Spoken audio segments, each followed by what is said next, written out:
ಭಾರತದ ಮುಂದಿನ ನಡೆಗೆ ಬೆದರಿದ ಪಾಕ್ ಪ್ರಧಾನಿ. ವಿಶ್ವಸಂಸ್ಥೆಯ ಬಳಿಕ ಮುಸ್ಲಿಂ ರಾಷ್ಟ್ರಗಳ ಮೊರೆ ಹೋದ ಪಾಕ್. ಉಭಯ ದೇಶಗಳ ಉದ್ವಿಗ್ನ ಪರಿಸ್ಥಿತಿ ನಿವಾರಿಸುವಂತೆ ಮನವಿ ಮಾಡಲಾಗಿದೆ. ಸೌದಿ ಅರೇಬಿಯಾ, ಗಲ್ಫ್ ರಾಷ್ಟ್ರಗಳ ನಾಯಕರಿಗೆ ಶಹಬಾಜ್ ಮನವಿ ಮಾಡಿರೋದು. ಭಾರತ ಪ್ರತೀಕಾರ ದಾಳಿ ನಡೆಸುತ್ತೆ ಎಂಬ ಭೀತಿಗೆ ಪಾಕ್ ಪ್ರಧಾನಿ ತತ್ತರಿಸಿರೋದು. ನಾವು ಸಿದ್ಧವಾಗಿದ್ದೀವಿ ಅಂತಾನೆ ಹೇಳ್ತಾ ಪುಕ ಅಂತ ಅನಿಸ್ತಾ ಇದೆ ಅಂತ ಕಾಣುತ್ತೆ. ಹಾಗಾಗಿ ಎಲ್ಲರ ಬಳಿ ಹೋಗಿ ಮನವಿ ಮಾಡ್ಕೊಳ್ತಾ ಇದ್ದಾರೆ, ದಯವಿಟ್ಟು ಭಾರತಕ್ಕೆ ಸುಮ್ಮನಿರಕ್ಕೆ ಹೇಳಿ ಅಂತ. ಭಾರತದ ಮುಂದಿನ ನಡೆಗೆ ಪಾಕ್ನ ಪ್ರಧಾನಿ ಪತರಗುಟ್ಟು ಹೋದಂಗೆ ಕಾಣಿಸ್ತಾ ಇದೆ. ವಿಶ್ವಸಂಸ್ಥೆ ಬಳಿ ಹೋಗಿ ಮನವಿ ಮಾಡ್ಕೊಂಡಿದ್ದಾಯ್ತು. ಈಗ ಮುಸ್ಲಿಂ ರಾಷ್ಟ್ರಗಳ ಮೊರೆ ಹೋಗಿರೋದು ಪಾಕಿಸ್ತಾನ.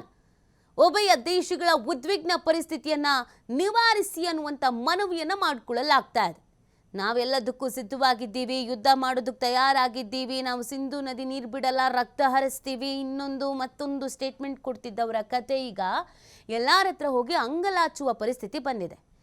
ಉದ್ವಿಗ್ನ ಪರಿಸ್ಥಿತಿಯನ್ನು ನಿವಾರಿಸಿ ನಮಗೆ ಯುದ್ಧ ಮಾಡೋದಕ್ಕಾಗಲ್ಲ, ನಮಗೆ ಯುದ್ಧ ಬೇಡ, ಇದರ ಮಧ್ಯಸ್ಥಿಕೆ ವಹಿಸಿ ಭಾರತದವರ ಬಳಿ ಮಾತನಾಡಿ ಅಂತ ಅಂಗಲಾಚುವ ಪರಿಸ್ಥಿತಿಗೆ ಸದ್ಯ ಪಾಕಿಸ್ತಾನ ಬಂದಿರೋದು.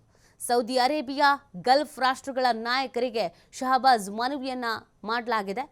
ಭಾರತ ಪ್ರತೀಕಾರ ದಾಳಿ ನಡೆಸುತ್ತೆ ಎಂಬ ಭೀತಿಗೆ ಪಾಕ್ ಪ್ರಧಾನಿ ತತ್ತರಿಸಿ ಹೋಗಿರೋದು. ಅಮೆರಿಕದ ಬಳಿ ಕೂಡ ಮನವಿಯನ್ನ ಮಾಡಿಕೊಳ್ಳಲಾಗಿತ್ತು. ಈ ಯುದ್ಧ ಬೇಡ ಅಂತ ಸಂಧಾನ ಮಾಡಿಕೊಡಿ ಅಂತ ವಿಶ್ವಸಂಸ್ಥೆ ಬಳಿಯೂ ಕೂಡ ಓಡೋಗಲಾಗಿತ್ತು. ಇದೀಗ ಮುಸ್ಲಿಂ ರಾಷ್ಟ್ರಗಳು ಅಂತ ಏನು ಕರೆಸ್ಕೊಳ್ಳುತ್ತಲ್ಲ, ಆ ಮುಸ್ಲಿಂ ರಾಷ್ಟ್ರದವರಿಗೆ ಮನವಿ ಮಾಡಿಕೊಳ್ತಾ ಇದ್ದಾರೆ. ಭಾರತ ಮತ್ತು ಪಾಕಿಸ್ತಾನದ ನಡುವೆ ಯುದ್ಧ ನಡೆಯೋದು ಬೇಡ, ಭಾರತದ ಜೊತೆಗೆ ಮಾತುಕತೆಯನ್ನು ನಡೆಸಿ ಸಂಧಾನ ಮಾಡಿಕೊಡಿ ಅಂತ. ಇದು ಪಾಕ್ ಈಗಿನ ನಿಲುವು. ಯುದ್ಧ ಆದರೆ ನಾವು ಯುದ್ಧ ಮಾಡ್ತೀವಿ ಅಂತ ಸ್ಟೇಟ್ಮೆಂಟ್ ಕೊಡ್ತಾ ಇದ್ದವರು ಈಗ ಒಂದೊಂದೇ ಹೆಜ್ಜೆ ಹಿನ್ನಡೆ ಇಡ್ತಾ ಇದ್ದಾರೆ. ದಕ್ಷಿಣ ಏಷ್ಯಾದಲ್ಲಿ ಶಾಂತಿ ಕಾಪಾಡೋದಕ್ಕೆ ಪಾಕ್ ಮನವಿ ಮಾಡಿಕೊಳ್ತಾ ಇರೋದು. ಪಾಕ್ ಅಪಾಯಕ್ಕೆ ಸಿಲುಕುವುದು ನನಗಿಷ್ಟ ಇಲ್ಲ. ಪಹಲ್ಗಾಮ್ ಘಟನೆ ಬಗ್ಗೆ ತನಿಖೆಗೆ ನಾವು ಸಿದ್ಧ. ತಟಸ್ಥ ದೇಶಗಳಿಂದ ತನಿಖೆ ಆಗಲಿ ಅಂತ ಪಾಕ್ ಹೇಳ್ತಾ ಇದೆ.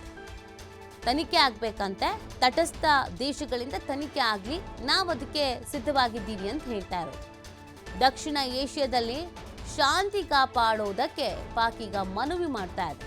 ಪಾಕ್ ಅಪಾಯಕ್ಕೆ ಸಿಲುಕುವುದು ನನಗೆ ಇಷ್ಟ ಇಲ್ಲ ಅಂತ ಹೇಳಿರೋದು. ಇಷ್ಟ ಇಲ್ಲ ಅಂತ ಹೇಳಿದ ಮೇಲೆ ಹದಬಸ್ತಲ್ಲಿ ಇಟ್ಕೊಳ್ಬೇಕು ತಾನೆ, ಉಗ್ರರನ್ನ ಹೊರಗೆ ಹಾಕಬೇಕು ತಾನೆ, ಉಗ್ರರನ್ನ ಸದೆಬಡಿಬೇಕು ತಾನೆ, ಉಗ್ರರಿಗೆ ಟ್ರೈನಿಂಗ್ ಕೊಡೋದಂತೆ, ಆಮೇಲೆ ಛೂ ಬಿಡೋದಂತೆ, ಯುದ್ಧ ಅಂದಿದ ತಕ್ಷಣ ಶಾಂತಿ ಕಾಪಾಡೋಣ ಅಂತ ಓಡ್ ಬರೋದಂತೆ.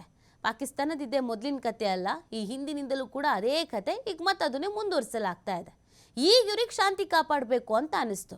26 ಅಮಾಯಕರ ಜೀವ ಬಲಿ ಆಯ್ತಲ್ಲ, ಇವಾಗ ಇವ್ರಿಗೆ ಶಾಂತಿ ಬೇಕು ಅಂತ ಅನಿಸ್ತಾ ಇದೆ.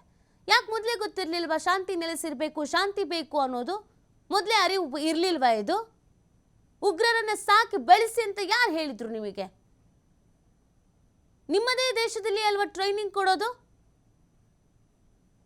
ಭಾರತಕ್ಕೆ ಬಂದು ಅಟ್ಯಾಕ್ ಮಾಡೋದು, ಭಾರತದಲ್ಲಿರೋ ಅಮಾಯಕರ ಜೀವ ತೆಗೆಯೋದು, ನಾವು ಯುದ್ಧ ಮಾಡ್ತೀವಿ, ತಕ್ಕ ಉತ್ತರ ಕೊಡ್ತೀವಿ ಅಂತ ಸನ್ನದ್ಧರಾದಾಗ, ಒಂದೊಂದೇ ಮರ್ಮಾಘಾತ ನೀಡಿದಾಗ ಭಯ ಶುರು ಆಗೋದು. ಆಗ ಇವ್ರಿಗೆ ಶಾಂತಿ ಬೇಕು ಅಂತ ಅನ್ಸುತ್ತೆ.